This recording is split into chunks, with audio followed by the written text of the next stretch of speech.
How's it going, everybody? It's Geoff Chrysler here, a detail enthusiast and owner of Rightway Heritage Trimming.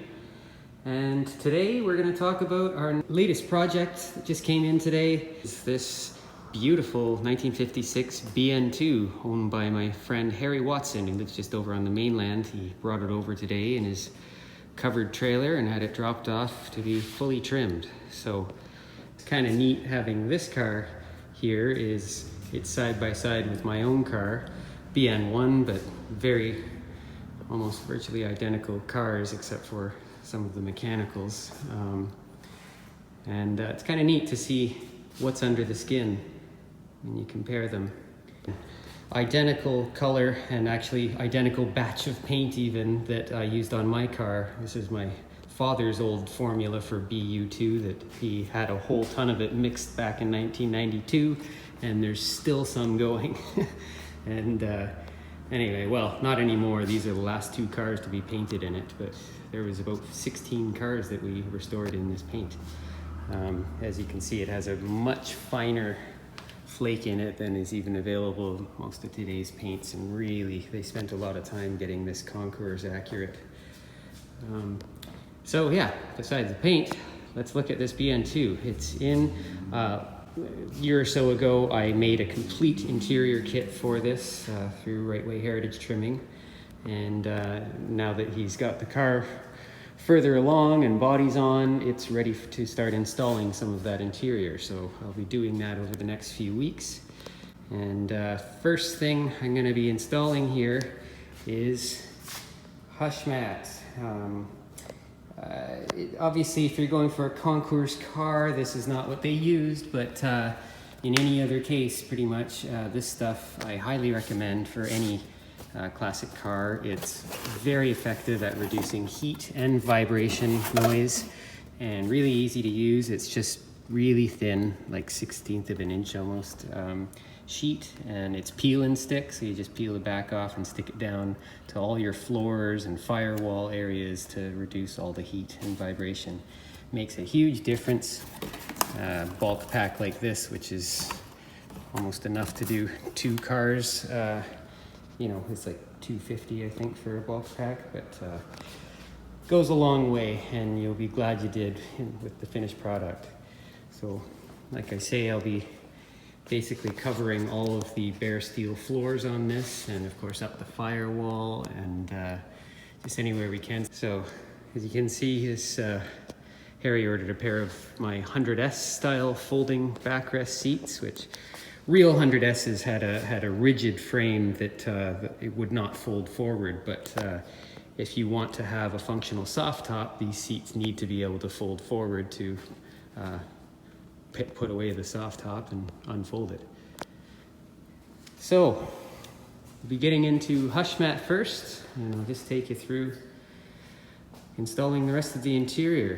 But meanwhile, let's get a look at this car. He has gone all out on making this car a really good, well, race-worthy car for the modern era, and he's converted the 4-wheel drum brakes to 4-wheel disc brakes, and he's got the 72 spoke wire wheels on it for long driving, and just all kinds of things. He put in a, rather than the standard gas tank, he's decided to go without rear bumpers, so he filled in the little bumper holes with those little caps, and in case he ever does get hit from behind, he's got a proper fuel cell in here, so it's kind of a substitute for not having a bumper, but still make it safe.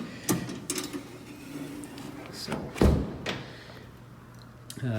let's see, in the cockpit here, obviously got the 100S style seats, and as you can see on the dashboard, he's added an oil temperature gauge because he's added an oil cooler and lots of bells and whistles under the hood.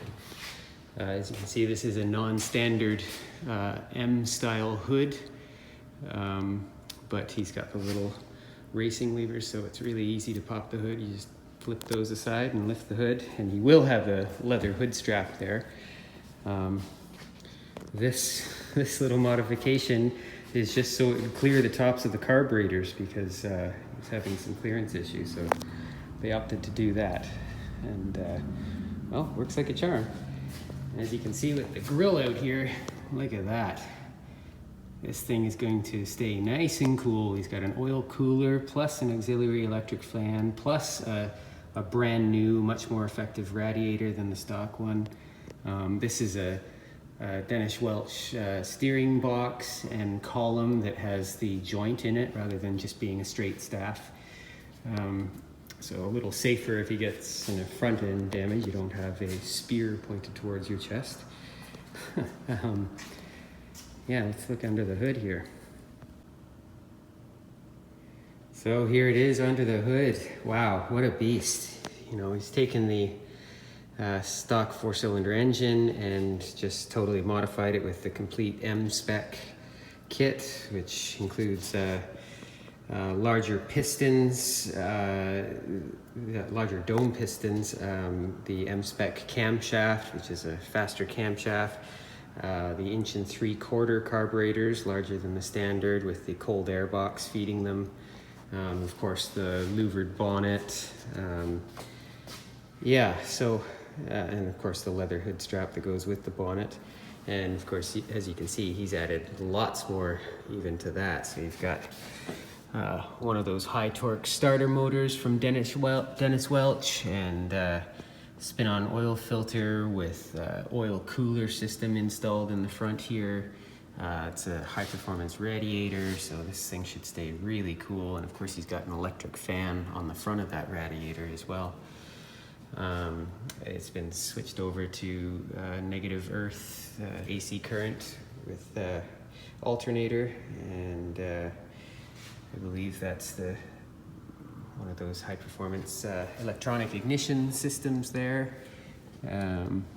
Of course, even his cold air box is a non-standard cold air box. They modified it to come out longer there, and really neat little piece they custom made for this. Of course, it's got a Dennis Welch aluminum head that's all ported and polished, so it's really high performance, smooth running, and of course the Dennis Welch rocker cover with the quick release cap on there. So yeah, really excited to hear how this thing runs. So here you can see I've been putting in the hush mat. I've got the floors all lined now and the toe boards, and just about ready to start installing the actual underfelt. So here's the jute underfelt. It's black on one side and jute on the other, so I'll be gluing these in over top of the hush mat. Okay, so with the floors all covered in the hush mat, I've started applying some upholstery. So first thing I did was these toe boxes that are covered in 1/4-inch jute, and then once the jute is in, next the sills go in, and that's just a single piece of carpet and glues in place. You line it up basically to this outside edge and let it go in, and it does this, and you want to leave some overlap onto the floor so that the floor mats can overlap it. And same thing at the front.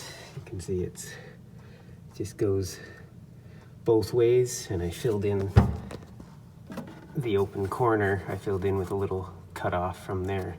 So you've got excess there, so you want to make sure it has underlap there. And the next piece to go in is the toe board carpets. Now, Rightway Heritage Trimming, I believe, is the only company out there making these toe board carpets the correct factory way. Everybody else seems to do them in 2 pieces, but this is how the factory did them. And you put them in, you'll see that's the cutout for the sill, and it does a 90-degree bend here. So this one piece also does the gearbox side of the footwell. And there you go. There's the passenger side footwell trimmed. So that's a single piece of carpet there that just does a 90-degree bend right there, so it covers both the inside and the toe board. And of course there's a V cut. It comes already with that cut in there so that it can do all the angles of the toe board. And then that 1/4-inch bit of jute is just left exposed originally, so that's how they were. Of course, this is the underside of the parcel tray you can see there in the dark brown as original. And yeah, it just does a nice neat cut over the sill there. And of course the kick panel will go over on the right hand side there. I think I'm probably gonna put a piece of, I'll just use the kick panel as a pattern and probably put another piece of that hush mat on the kick panel side as well. Might as well use as much sound deadening as we can. And there you go. That is the toe boards, and now you can see I've screwed in the bell housing front gearbox cover. But yeah, both toe boards are glued in now, as well as the sills. So that is probably the trickiest part of all of the carpet installation, is those pieces up in there, just for how awkward it is to get in there. And of course, my Rightway Heritage Trimming toe board panel here comes with the pedal and dimmer switch holes marked on the back, so you can just cut them out from the back. And the accelerator pedal is also marked, and you just got to do like a little cut up and over to do that. It was done with like a flap so you can access it. And that's how that's done.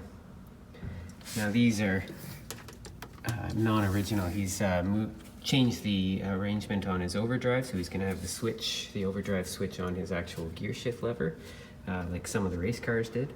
So those are just his overdrive wires coming out the bottom. Okay, so here's the gearbox tunnel. I've gone about installing, so the gearbox tunnel on a BN2, you've got your jute cover, which just floats on and will actually be glued to the back of the carpet so that the carpet and jute remain one piece. But yeah, I went along and installed the snaps back in the original holes, and then I've installed the carpet snaps onto the carpet. And yeah, like I say, I still have yet to glue the jute to the carpet, but this whole affair just snaps in place so that you can access the gearbox oil filler. And there's also one here for the drive shaft. And of course, as you can see on the inside of the tunnel, which no one will ever see, I've lined it with some more hush mat to quiet it down and reduce the heat coming through the tunnel. So that is ready to screw into the car, and then I'll, like I say, glue the jute to the back of the carpet and snap it all down.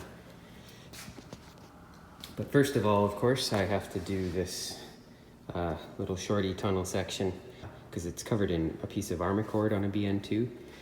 BN1s, it's actually carpet there instead of armor cord. But regardless, it's really close quarters with the emergency brake handle there, so I'm going to have to be really careful of my thicknesses in that area at least. Okay, so I just got the tunnel in. So now I put on just a little bit of hush mat on that rear tunnel section, followed by some armor cord. And I did basically, I cut the hush mat out basically like this to give lots of clearance, so the armor cord just floats over that. And put the seat belt bolts back in that customer had installed. And of course, on many BN2s, this area around the handbrake was actually hand painted in whatever the interior color was, so it would blend. Later 6-cylinder cars, they would just put a piece of vinyl there, but these earlier cars, they did a lot of hand painting in areas, and that's one of the spots on a BN2 that we've seen. So I did that, a little bit of dark blue in there. And yeah, the tunnel is just screwed in place, and then once the actual tunnel is in place, then you put the gear shift knob in place, bolted in, and then you put in the rubber seal or shift boot. And like I say, this customer has arranged his so his overdrive switch is actually on the shift knob rather than up on the dashboard. And kind of a neat racing feature. A lot of the early race cars had that in photos. And so yeah, and then the jute is glued to the underside of the tunnel after I got that sorted out where the snaps go. And you can see there's snaps there in the four corners, so this whole thing can unsnap and lift out for greasing the drive shaft and the forward gearbox. So now the floor mats are all just snapped in place, so I can go ahead and put those snaps in place. But before I do the floor mats, I've got to take care of this rear cockpit area. Okay, so I've continued the hush mat up these back rear bulkhead area, and I've put in some 1/2-inch foam. Factory used jute, but I like the foam better. It squishes down a little easier. That is for when the top frame is installed and it folds down, it rests against there, and so that you don't cut a hole into the top. It has a padded area there underneath of the wheel arch cover. So now I'm ready to glue up and install the wheel arch covers. Now I've chosen not to use the hush mat on the actual wheel arch, just because the wheel arch cover, which is a vinyl cover, is actually glued directly to the steel in these areas, and because it's a curved compound area, you can see the hush mat has a tendency to do this, fine wrinkling, which I don't want to show through. Like it's okay to float over it with thicker materials like Harduras and carpet and Armacord and things like that, but when it's just a thickness of vinyl, it's going to show every detail that's under it. So I chose not to use the hush mat there because I'm gluing directly to the steel.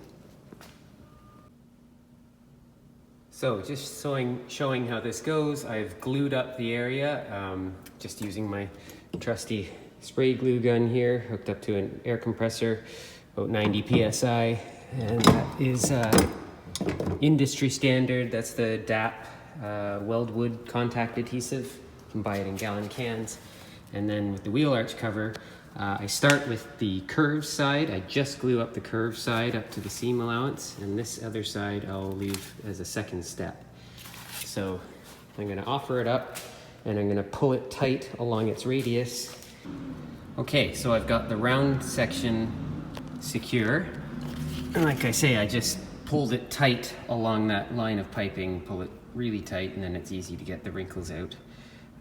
So we got that all glued in place, and now I can flip over the other side, apply glue to this other side, and glue it so that the piping is favoring the seam allowance, I should say, of the piping is favoring the outside edge here. And this is the finished passenger side.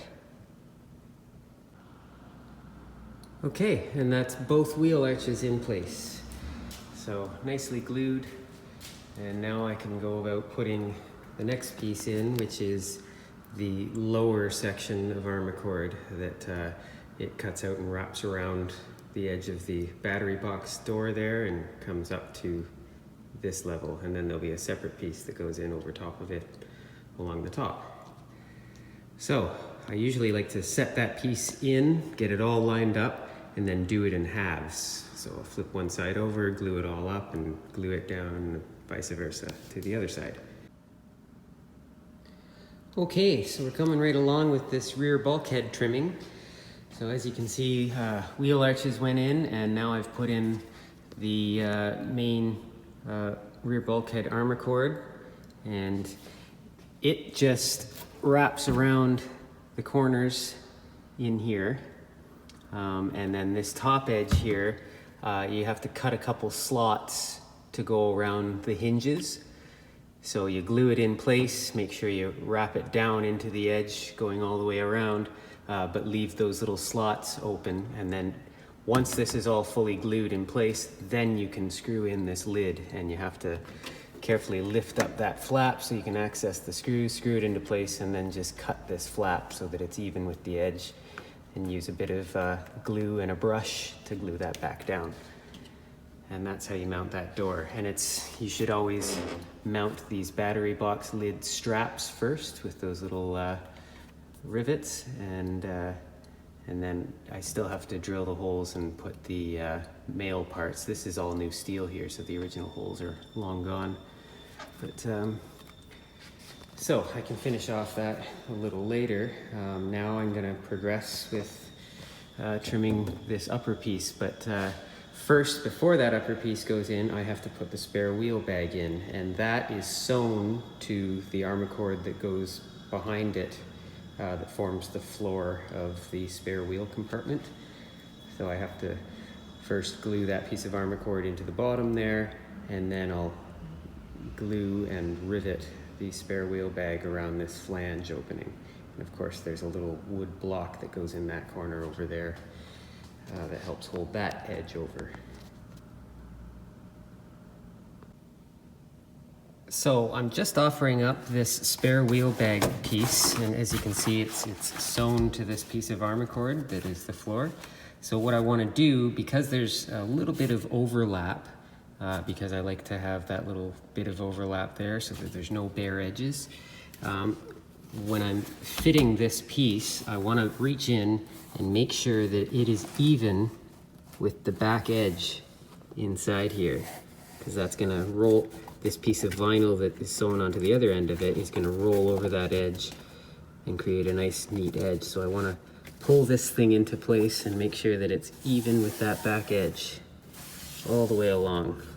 And once I've got that, I can carefully flip this around and mark. You can see I've done a white pencil line here. That's where I need to cut this piece so that I'll have a nice even butt join there, and this will be properly located. Okay, and so there's the spare wheel bag installed.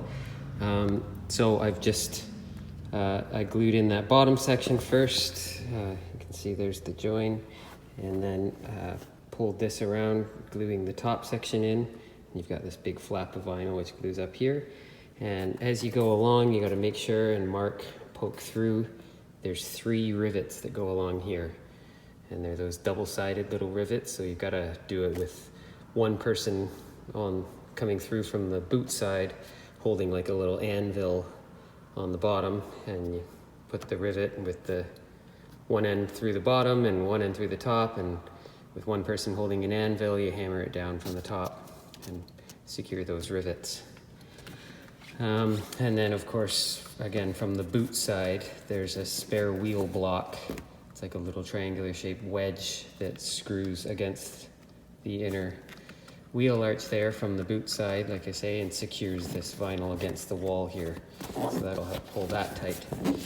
So this is the later BN1 and BN2 style spare wheel bag. The difference being this style of spare wheel bag is actually narrower than the early BN1s. So it tapers. It starts out big here, but it tapers down. And it was so that it would perfectly fit those early, well, the Dunlop road speeds that all hundreds came with from the factory, which were a really narrow bias ply tire. So early cars, the early BN1s, had a really big, baggy, full width spare wheel bag, which actually coincidentally for modern day tires, the earlier bag fits better.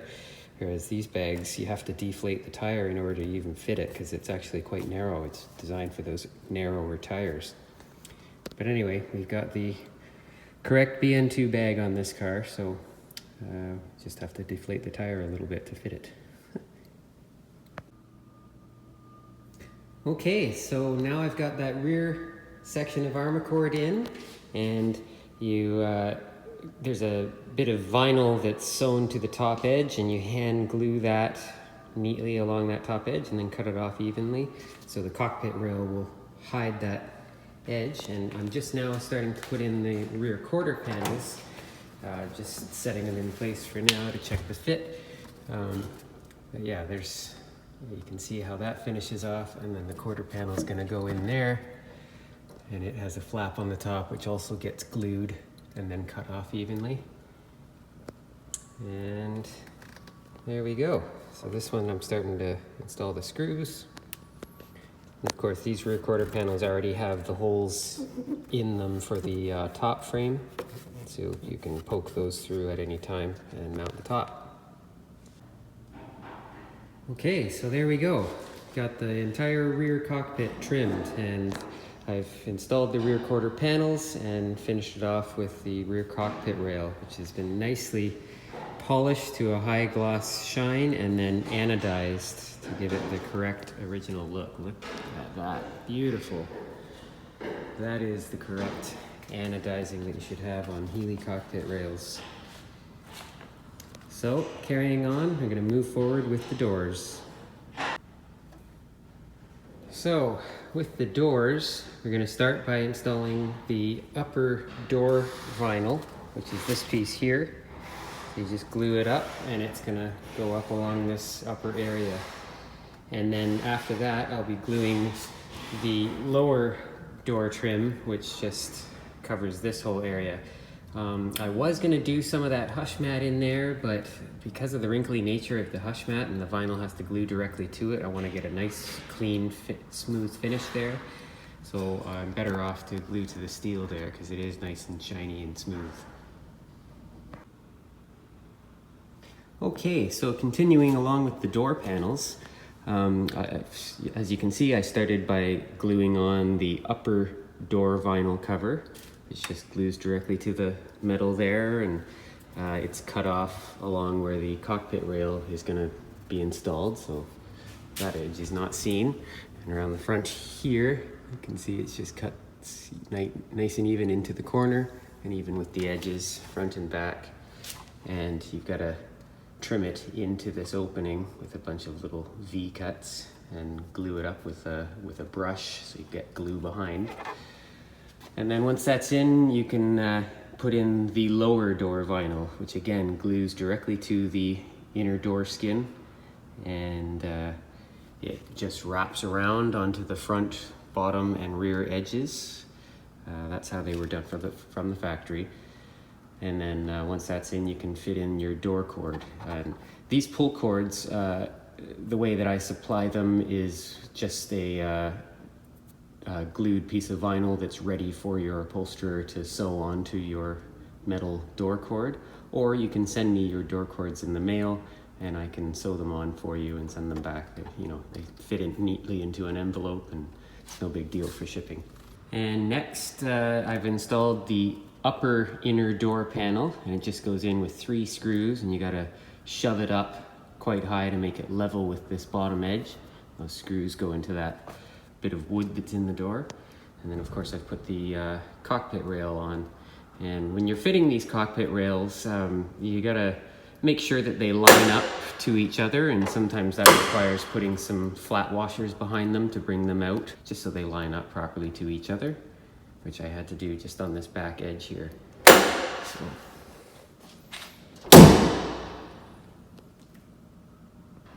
And that is your finished door panel. So I've now added the outer panel, and you gotta mark and drill the holes through. Of course, when you are putting them in the panel, you don't actually drill them through. What I use is a large awl to poke them through the panel. Now, when you're making the holes through the panel, I use my little hole finding tool, so you can slide it over the panel and slide that little guy into the original hole. If you're trying to use the original holes, works like a charm. You can just mark it through on this side. And then I use an awl to poke the holes through, because the thin wadding that I use on these, you gotta be really careful. If you use a drill bit, you could grab the wadding and create a lump underneath the surface, and then you gotta take the panel all apart to fix that. So it's best to use an awl every time. And then, yeah, so those are all just standard Healey trim screws. They're number 6 oval head countersunk trim screws, 1/2 or sometimes 3/4 inch long, with little cup washers. And so that's your finished door panel. Now, moving along on the inside here, I've also installed the front kick panels. Again, just those are your number 6 trim screws with cup washers, using the original holes. And before you install the kick panel, you need to glue in this piece of Furflex. Okay, I just wanted to show you guys how I install the Furflex door seal on the A-post of the Healey 100s. So you can see at the top here, the tail that this comes with.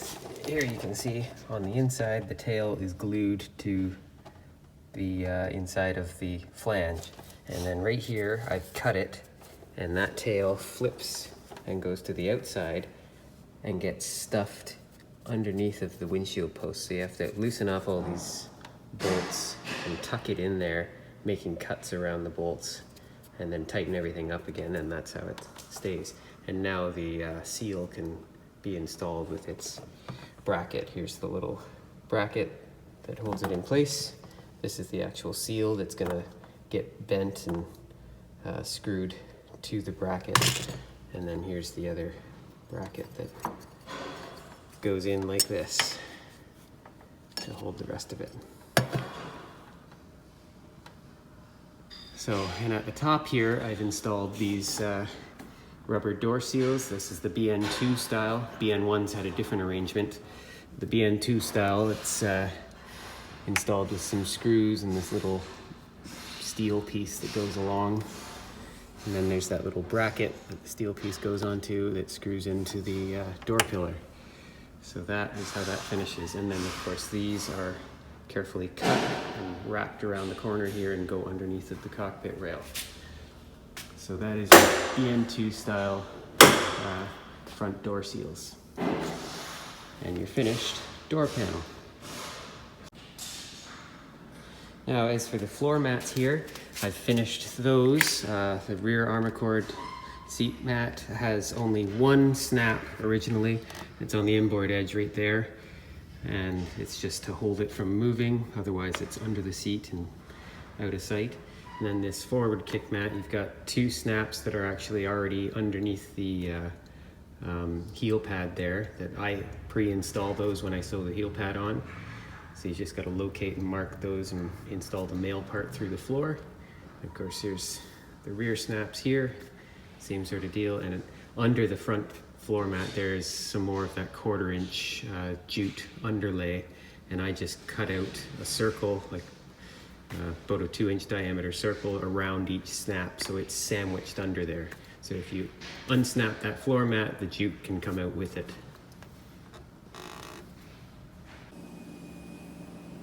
Okay, so now for attaching the armrest. The armrest on a BN2 and actually early BN4s as well, because this center tunnel carpet needs to remain removable by way of, it's got snaps in all 4 corners. It requires you to have snaps for the armrest in the carpet alone. So to do that, they use these little, they're a male 10X snap made for going through carpet. So it's a 2-piece assembly that you punch a hole through the carpet. You can see I've marked, and where they are for the armrest on a BN2, the forward snaps at least are right above where the carpet snaps are. So you got good strength there because it's so close to the snap. So all I gotta do is punch a little hole, the correct size for that center there, so that it can come through. And then we'll pop these in, and the armrest can now snap down to that, and this can still remain removable. Now the rear snaps for the back of the armrest, because the armrest has 4 snaps in total, front and rear, and those rear snaps have just a standard 10X stud like this that threads into the actual steel and has a nut on the back side where the drive shaft goes through. And there you have it. There's the male 10X studs inserted into the carpet. They just go in from behind there and come through there. So that will be what the front 2 armrest snaps attach to on the tunnel carpet. Okay, so tunnel's now reinstalled, and there's those male snaps that I put in, and I've just now been fitting the armrest, getting it nice and tight across there, and can snap it in place. There. Okay, so that is the floor mats and armrest, and basically the interior is trimmed minus the seats. So looking really good. Got those front seals in and all the fur flex in. All the panels are in. Carpets, Armaccords, armrest. Finished off, I put those little studs in the bottom for the battery box lid, so that's all in. So that marks the trimmed interior. So I can bolt in the seats, and carry on with the next video. Will feature trimming the boot and then doing tonneau and top. And there you have it, the finished interior for a BN2 with 100S style seats added to go along with the racing flavor of this BN2. Yeah, she looks really good. Very happy with that.